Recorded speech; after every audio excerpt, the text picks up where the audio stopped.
Bonjour chers étudiants, donc nous sommes toujours dans notre cours Histoire des idées, de la littérature et des arts 18e siècle, donc dans le siècle des Lumières. Nous sommes aujourd'hui, on arrive à l'axe le plus important, on va dire, même s'ils sont tous importants à nos yeux. Donc lors de la séance précédente, nous avions vu un petit peu l'influence du modèle anglais sur les philosophes des Lumières. Donc maintenant, nous allons nous intéresser à l'esprit justement de ces philosophes des Lumières. Alors ces philosophes, comme je vous l'avais dit précédemment en conclusion, on parlera de Montesquieu, Diderot, Voltaire et Rousseau, ainsi que les autres qu'on évoquera au fur et à mesure de notre cours. Alors qu'est-ce qu'on entend par philosophe ? Le philosophe, comme le citait Dumarsais dans son article « Philosophe de l'encyclopédie », le philosophe est donc un homme qui agit en tout par raison. Donc, c'est la raison qui le pousse justement à se battre pour cette société et faire évoluer cette société. Alors, il veut se rendre utile à sa société. Il veut faire avancer les connaissances. Il souhaite défendre la liberté des sujets français et par la suite des citoyens français, la raison, la tolérance, l'égalité, le progrès, la science. Donc les philosophes, en fait, veulent étudier le monde concrètement, ils veulent tout examiner à la lumière de la raison. C'est-à-dire que pour eux, tout doit être logique. Ils vont se mettre dans la tête qu'on va en finir avec les traditions, on va en finir avec la superstition, on va en finir avec les idées reçues. Maintenant, tout doit être mûrement réfléchi, mûrement analysé et surtout doit être raisonnable finalement. Donc ces philosophes vont avoir un maître mot qui sera l'entendement, qui désigne la faculté de connaissance de l'homme. Ce rationalisme va les conduire à développer une pensée neutre. C'est-à-dire que leur premier combat va être en fait cette remise en question de la religion. Donc la plupart seront déistes, c'est-à-dire qu'ils croient en l'existence d'un Dieu en dehors de toute religion. Ils vont critiquer de manière ironique, satirique, la superstition et l'intolérance religieuse dans la plupart de leurs œuvres.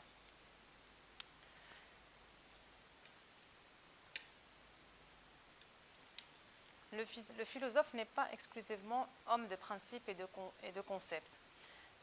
La philosophie, c'est un état d'esprit. C'est un ensemble d'attitudes liées à la vie quotidienne et dominées par le souci de l'utilité sociale. Comme le dit Voltaire dans sa lettre à Thieriot du 15 juillet 1735, « J'appelle grands hommes tous ceux qui ont excellé dans l'utilité et l'agréable. » Et à son exemple, on associe volontiers la philosophie aux activités utiles, au maintien ou au progrès de la civilisation. Le philosophe se veut un homme pratique. Il s'intéresse aux techniques comme aux arts, à l'agriculture comme au commerce. Il s'intéresse aussi à la sociabilité.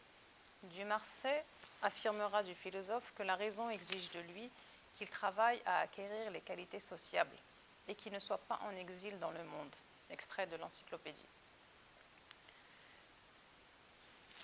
Les philosophes prônent aussi le cosmopolitisme, c'est-à-dire que la vérité humaine ne saurait être enfermée dans les frontières du royaume de France, et les philosophes portent leur regard au loin, loin des frontières françaises.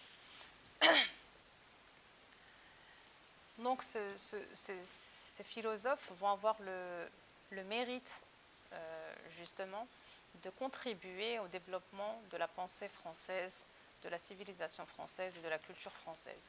Donc la primauté de la culture et de la langue française en Europe rend aisée cette ouverture justement sur les pays voisins grâce à de multiples correspondances à travers l'Europe. On a vu les lettres philosophiques et les lettres anglaises de Voltaire. Nous avons cité dans les séances précédentes les nombreux voyages dans les différents continents, les différents séjours à l'étranger des différents auteurs.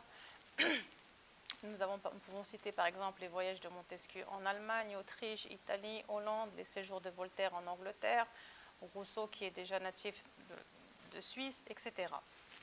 Le voyage devient une source privilégiée de connaissances. En effet, voyage permet un grand nombre de leçons. Et je suis obligée de m'arrêter, j'essaye de ne pas le faire, mais je suis obligée d'y faire référence. Dans Candide de Voltaire, Candide ou l'optimisme de Voltaire, nous avons 30 chapitres. Et ces 30 chapitres vont mettre justement en valeur ce voyage.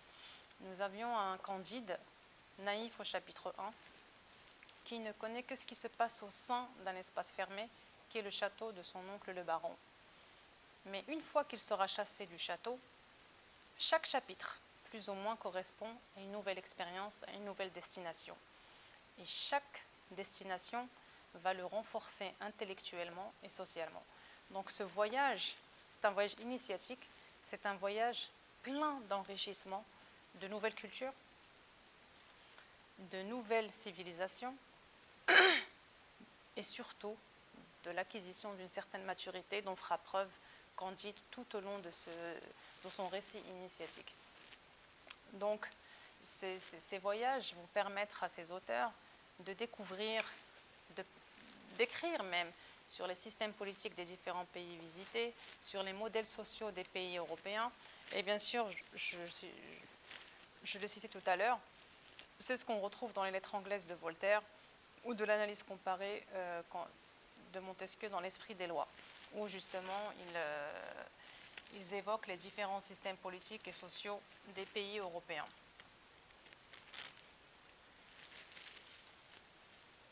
On pourra dire que les idées des Lumières, elles vont se battre contre l'obscurantisme et contre l'intolérance religieuse. Cet esprit des Lumières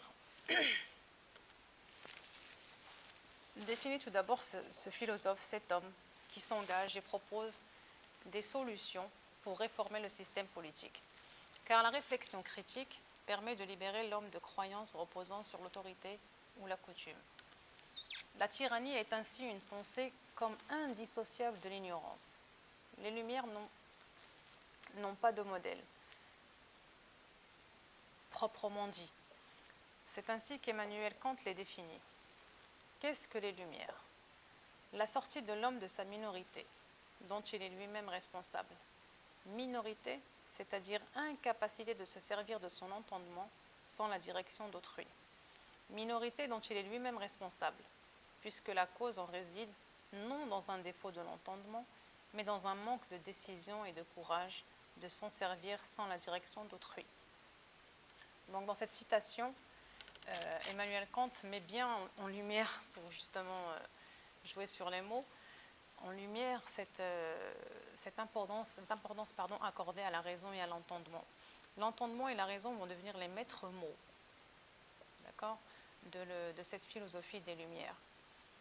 Parce que c'est la raison qui va lutter contre la superstition, contre les idées reçues, et c'est la raison qui va pousser les gens à remettre en cause tous les mots MAUX de la société française en question. Alors les principes des Lumières. On distingue d'abord le règne d'une raison militante, c'est-à-dire que les philosophes veulent vulgariser le savoir pour améliorer le genre humain, en se reposant sur le progrès des mathématiques, de la physique. On fera référence à Newton avec les lois générales. Ensuite, l'importance accordée au modèle naturel. Montesquieu considère dans l'Esprit des lois que l'homme doit s'inspirer des lois naturelles insufflées par Dieu pour fonder la société civile. Dans son discours sur l'origine et les fondements de l'inégalité parmi les hommes, Rousseau distingue l'homme de l'animal par sa perfectibilité. L'homme est bon, c'est la société civile qui l'a corrompu. Il lui appartient donc de retrouver les lois naturelles.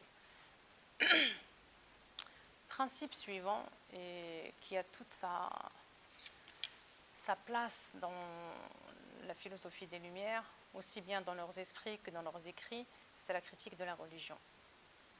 La remise en question de la religion est très importante.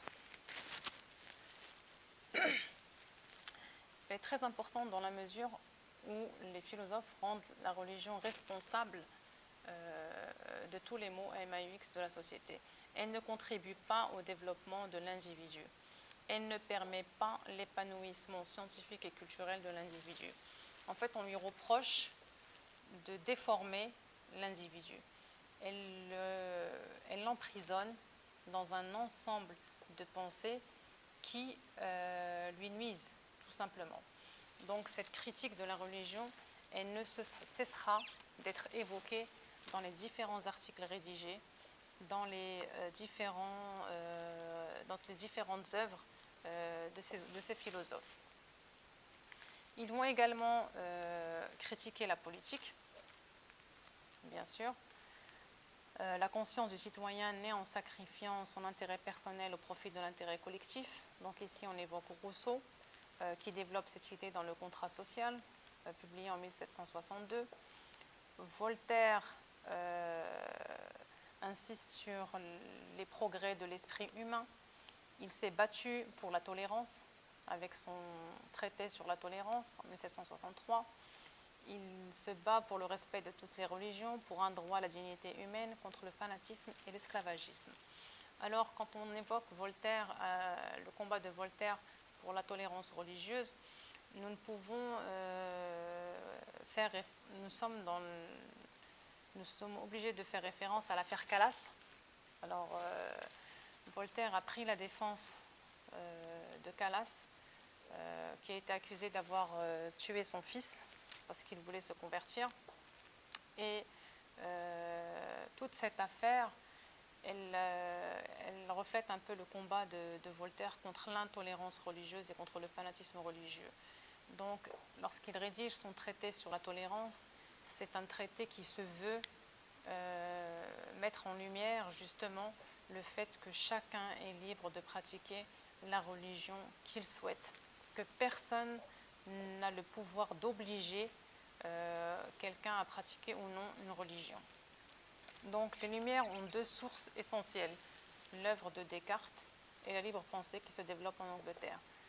Donc les philosophes sont fortement influencés par les scientifiques comme Newton et par les philosophes comme Locke, comme nous l'avions évoqué lors de la séance précédente.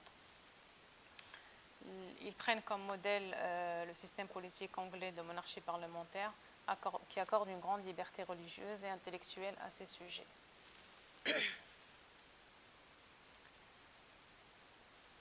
On en vint à croire que grâce à l'usage judicieux de la raison, s'ouvrait la perspective d'un progrès perpétuel dans le domaine de la connaissance, des réalisations techniques et des valeurs morales. Dans le sillage de la philosophie de John Locke, les penseurs du XVIIIe siècle considéraient que la connaissance, à la différence de Descartes, loin d'être innée, procédait uniquement de l'expérience et de l'observation guidée par la raison. Donc on revient ici au thème de la raison qui est fondamental pour ces philosophes. Il affirmait que l'éducation avait le pouvoir de rendre les hommes meilleurs et même d'améliorer la nature humaine. Vous voyez ? Donc la recherche de la vérité devait se poursuivre dorénavant par l'observation de la nature plutôt que par l'étude de sources autorisées telles qu'Aristote et la Bible. Donc ici, on va aller vers des recherches concrètes. Et là, on va assister à cette opposition entre les sciences exactes et les sciences abstraites.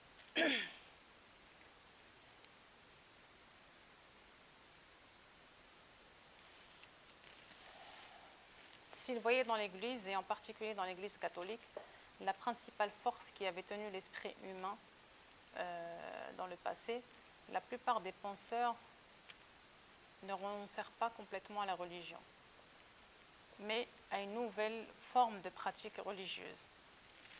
C'est-à-dire que ce n'était pas une religion autoritaire comme elle l'a été sous les monarchies de droit divin, mais il y a une certaine croyance qu'on appelle le déisme, qui accepte l'existence de Dieu et de l'au-delà. Mais ce déisme rejette complètement la théologie chrétienne. Tout simplement. Et pour faire référence à Voltaire, il disait qu'il y avait un Dieu horloger. Donc ils n'ont attaqué violemment dans leurs écrits et dans leurs œuvres que la religion violemment. Pourquoi ? Parce que son pouvoir politique et sa volonté n'avaient qu'un seul objectif, c'est entraver le libre exercice de la raison. Alors pour que les philosophes puissent mener à bien leur réflexion et leur objectif et atteindre leur objectif, à savoir éclairer les esprits des sujets français, ils ont eu la brillante idée de développer les connaissances. C'est pour ça qu'ils ont choisi le projet de l'encyclopédie. Alors ce projet n'a pas été chose facile, mais pour eux, il était fondamental de le mettre en place et ainsi de pouvoir développer l'esprit humain. Donc pour Voltaire, l'encyclopédie, c'est le monument des progrès de l'esprit humain. Il s'agit d'une entreprise collective de longue haleine qui veut rassembler l'ensemble des connaissances pour pouvoir les mettre à la disposition du peuple français. L'idée de départ était de traduire l'encyclopédie d'Ephraim Chambers, parti en Angleterre en 1728. Donc Diderot et d'Alembert deviennent responsables de sa publication et recrutent des collaborateurs comme Rousseau, de Bonton, Buffon, Montesquieu, d'Holbach, Marmontel, Voltaire, etc. Le 28 juin 1751 paraît le premier volume de l'encyclopédie ou, comme elle est appelée, le dictionnaire raisonné des sciences, des arts et des métiers. Le 23 janvier 1759, le Parlement de Paris présente l'encyclopédie comme subversive. Mais Diderot continue inlassablement son travail et le dernier volume paraît en 1762. Donc vous voyez, il a fallu presque 21 ans pour que ce projet puisse aboutir, malgré les difficultés, malgré la censure, malgré les obstacles, parce que c'était le seul moyen pour pouvoir vulgariser les connaissances au peuple français, parce que c'est grâce aux connaissances qu'on développe son esprit, qu'on développe sa raison et qu'on peut se développer et avancer. Donc elle n'est pas simplement une accumulation de connaissances, mais plutôt un inventaire raisonné qui fait l'apologie des progrès du genre humain en dénonçant la superstition, le fanatisme ou la tyrannie, entrave à la liberté et au bonheur. Donc il y a plus de 200 collaborateurs qui ont travaillé pour mettre en place ou pour que ce projet de l'encyclopédie aboutisse. Il y a des grands penseurs, il y a des scientifiques, des dessinateurs, des graveurs pour les illustrations, des enquêteurs chargés de recueillir les informations nécessaires à certains articles techniques. De très grands noms se côtoient. Montesquieu qui rédige un article, Voltaire et Rousseau qui participent au premier volume, le contrôleur général des finances Turgot et l'économiste Quesnay. Si le naturaliste Buffon ne signe pas d'article, ses travaux et son esprit influencent grandement l'encyclopédie. Certains auteurs vont jusqu'à financer l'entreprise, notamment le baron d'Holbach, philosophe et scientifique, à qui l'on doit 376 articles. Quant à Diderot, il anime et dirige l'entreprise et rédige près de 1000 articles. Bien sûr, pour que ce projet puisse aboutir, il faut gérer les obstacles qu'ils ont rencontrés sur leur chemin. Alors elle est bien sûr assujettie à de vives oppositions. Les jésuites la considèrent comme une véritable machine de guerre contre l'Église. Donc après la parution du tome 2, un arrêt du Conseil du roi interdit l'ouvrage. Heureusement que grâce aux appuis politiques de Diderot, Madame de Pompadour et Malesherbes, qui sont chargés de la censure, le projet continue. Donc la publication parvient à suivre son cours. Malgré le durcissement de la politique royale, Voltaire s'inquiète et persuade d'Alembert d'abandonner l'encyclopédie, parce que leurs vies sont en danger, parce qu'ils peuvent être emprisonnés à n'importe quel moyen. Donc les auteurs abandonnent ce projet en cours de route, mais Diderot, il poursuivra seul l'entreprise. Donc Diderot sera le seul responsable qui ira jusqu'au bout de ce projet face à la censure et face à l'autorité royale. Parce qu'il y a une peur de la justice royale. Le libraire même qui était censé publier l'encyclopédie censure certains articles sans même en avertir Diderot. Mais malgré tous ces obstacles, l'encyclopédie sera achevée en 1722 dans la clandestinité et l'adversité. Bien sûr, vous savez que quand la censure est mise en place, la publication devient très difficile. Mais heureusement, Diderot a réussi à aller jusqu'au bout de son projet en détournant justement cette censure. Cette encyclopédie, c'est aussi un hymne au progrès, dans la mesure où l'objectif, c'était de vulgariser les sciences et les connaissances nouvelles. Même si les articles sont présentés de manière, c'est-à-dire par ordre alphabétique, par domaine, certains articles renvoient à d'autres articles, ce qui est une innovation à l'époque, pour mettre en relation différents articles et pour permettre justement cet enrichissement d'informations. De nombreux domaines y sont abordés. Les mathématiques, les sciences naturelles, la physique, la chimie, la médecine, le droit, les arts, les langues, les lettres et la philosophie, l'histoire, la géographie ou encore les techniques militaires. Diderot ne souhaitait pas réduire son dictionnaire aux grandes théories et aux sciences expérimentales. Il voulait établir un catalogue exhaustif du savoir artisanal de son siècle.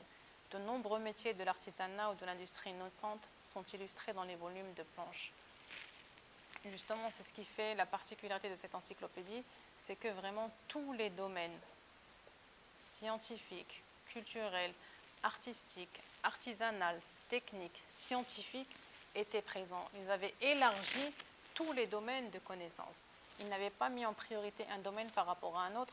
L'objectif, c'était de vulgariser au maximum les connaissances des différents domaines qui leur paraissaient importants. L'encyclopédie, elle ne se borne pas seulement à recenser les connaissances, elle met en valeur également les limites et les erreurs de la société de l'Ancien Régime. Et elle défend des idées fortes de la philosophie des Lumières, à savoir la liberté, la tolérance, l'égalité, et se veut une arme intellectuelle contre le pouvoir absolu, les préjugés et le fanatisme. Les auteurs restent néanmoins extrêmement prudents, car il n'est pas question d'attaquer le pouvoir directement. Les critiques contre la religion et le pouvoir royal surviennent dans les articles les plus inattendus, dont certains ne sont pas signés. Si l'encyclopédie a contribué à former un état d'esprit hostile à l'Ancien Régime, elle ne prône ni une révolution, ni l'établissement d'un régime démocratique. Le destin de l'encyclopédie. La nouveauté de cette encyclopédie des Lumières tient précisément à ce qu'elle ne se veut ni exhaustive, ni définitive. Les encyclopédistes entament une œuvre à la fois rétrospective qui recense la somme des connaissances acquises et prospective qui vise à s'enrichir de chaque nouvelle découverte. Donc ce projet de l'encyclopédie est vraiment le combat le plus visible et le plus concret des philosophes. Donc c'est un travail qui a été fait sur près de 21 ans, qui n'a pas été facile à mettre en place, qui a connu beaucoup d'obstacles, dont les deux fondamentaux sont le pouvoir royal et la censure, mais il a réussi, grâce à Diderot, à aboutir. Donc ce projet a réussi, mais il a fallu diffuser leurs idées, les partager, les mettre en valeur, les diffuser tout simplement pour que leurs idées puissent voir le jour et puissent se développer et être mis en place par une certaine élite. Donc les différents espaces dans lesquels sont diffusées les idées des Lumières, il y en a 3. Il y a les cafés, les salons et les clubs. Donc en France, la vie intellectuelle est concentrée à Paris, qui fait figure de capitale intellectuelle de l'Europe au XVIIIe siècle. Le français s'impose plus que jamais comme la langue de la culture et des échanges diplomatiques. Mais les Lumières ne concernent en fait qu'une élite, formée de la grande noblesse et de la haute bourgeoisie, surtout financière. Les principaux penseurs et leurs entourages se réunissent dans les salons, les cafés comme le Procope à Paris, et il ne faut pas oublier aussi la presse qui a permis cette diffusion. Alors les salons célèbres, on distingue celui de Madame de Tencin, de Madame de Lespinasse ou de Madame de Geoffrin. Les académies aussi participent à la vie intellectuelle grâce aux enseignements dispensés, aux concours, aux réunions.